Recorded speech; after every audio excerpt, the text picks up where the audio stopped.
DMP commissioner আশ্বস্ত করেছিল ফুটপাতে যে দোকানগুলো রয়েছে তাদের উচ্ছেদ করা হবে না। অন্যদিকে সিটি কর্পোরেশনের লোক এসে ফুটপাত উচ্ছেদ করেছে। এই নিয়ে ভাঙ্গা দোকানদারিদের আহাজারি। তারা বলছে ডিএমপি কমিশনার বলেছিল উচ্ছেদ করা হবে না, তা আমাদের না জানিয়ে কেন উচ্ছেদ করা হলো। আমি একটু তাদের সাথে কথা বলবো। অভিযান কতক্ষণ যাবত চলছে এবং কতক্ষণ যাবত থাকবে? আমরা অলরেডি সকাল থেকে অভিযান শুরু করেছি। আজকের বিষয়টা বলছি।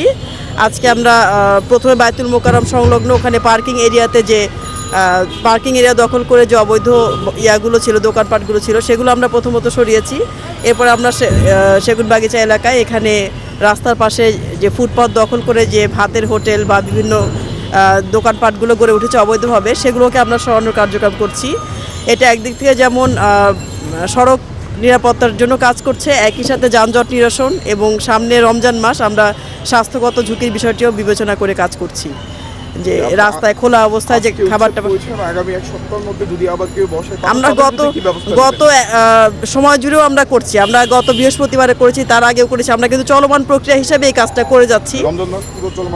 হ্যাঁ, আমাদের একাধিক ম্যাজিস্ট্রেট রয়েছে। ডিএমপি কমিশনার উনি বলেছিলেন যে ফুটপাত উচ্ছেদ হবে না, সেটা কেন বলেছিল, কি কারণে বলেছিল, তারপরে আবার হচ্ছে কেন, একটু জানতে চাই। সেটা উনি কোন আঙ্গিকে বলেছিলেন উনি হয়তো ভালো বলতে পারবেন। আমরা জনস্বার্থ বিবেচনা নিয়ে যেখানে দরকার মনে হচ্ছে সেটাই করছি। সে বলতে ফুটপাত থাকবো, গরিব মানুষ করবো, সে তো করলো না, তো নিজে সেটা ভেঙে ছিল ভালো গেল না। ডিএমপি কমিশনার কি বলেছিল? সে বলছে ফুটপাতে উঠে যাবো না, ফুটপাত থাকবো বলতে শুনছিলাম।